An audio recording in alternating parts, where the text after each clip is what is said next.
La laïcité, c'est dans notre République la possibilité de croire ou de ne pas croire.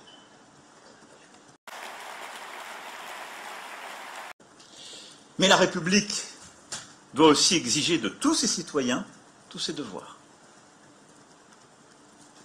Et en particulier ceux de respecter les lois. Cette citoyenneté, elle est essentielle, c'est ce qui nous tient ensemble. Et c'est, je dirais, ce qui est notre commun au sein de la nation. Ce commun n'est pas négociable. Et ce commun, c'est véritablement ce qui constitue le socle de notre nation française et de la République. Alors, comme je le disais, il y a, depuis plusieurs décennies, au nom d'une religion, un projet de séparation de la République.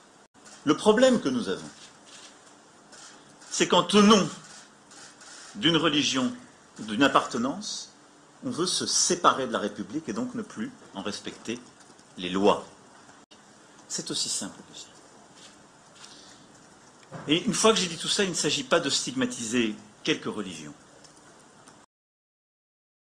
Et ce que nous avons à faire n'est pas, comme j'ai parfois entendu chez certains, un plan contre l'islam. On dirait que c'est scandaleux.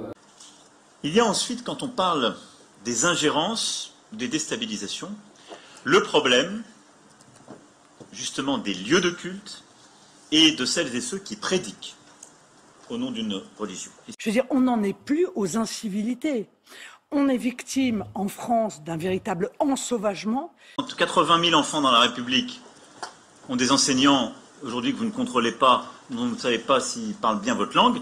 C'est pas symbolique, hein. Encore, on a entendu 1000 fois des gouvernements nous annoncer qu'ils allaient lutter contre l'islamisme et non pas l'islamisme radical, car il n'y a pas d'islamisme modéré. Ces échecs que la République a connus dans les quartiers, qui est réellement dans le cas, mais encore une fois, moi, mon souhait, ça n'est jamais de porter du tort à des gens qui sont innocents. Il y a aujourd'hui, on le voit bien dans notre pays, un intérêt bien compris à hystériser ce débat. Il y en a qui disent, si vous vous attaquez à ce sujet, alors vous n'aimez pas l'islam en France et vous ne voudrez pas qu'on le touche. Mais je dois m'attaquer à ce sujet quand il menace la République et que c'est un projet de séparation. Et de l'autre côté, pour certains, ça n'est jamais assez, parce qu'au fond, ils veulent pousser toute une partie de la population vers un extrême et les stigmatiser. On dirait que c'est scandaleux. Écoutez, je ne cherche à froisser personne. La Turquie est un grand pays. Je pense que la Turquie a aujourd'hui le choix de suivre ce chemin avec nous, ou pas.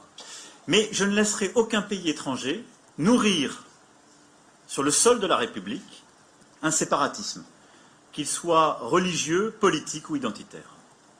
On ne peut pas avoir un projet qui, au nom de ses origines, vise à ne pas s'intégrer dans la République. Et je le dis à tous nos concitoyens qui sont d'origine turque.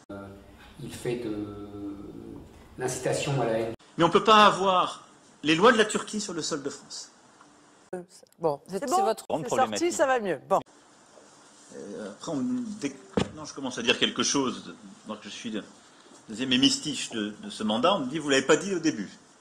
Et je crois aussi à ce travail. J'ai aussi refusé, en effet, je l'assume, de céder à toutes ces effervescences que nous avons, dont nous avons d'ailleurs le chic, dès qu'il y a une maman d'élève voilée qui accompagne une sortie scolaire, ou dès qu'on a un burkini. Parce que les jeunes me le disaient ce matin, on parle toujours de ça. Elle est forte dans notre pays.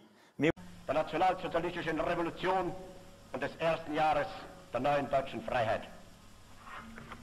Ich danke Ihnen, Herr Oberbürgermeister, noch einmal für diesen Empfang und für das wunderschöne Geschenk und bitte Sie alle.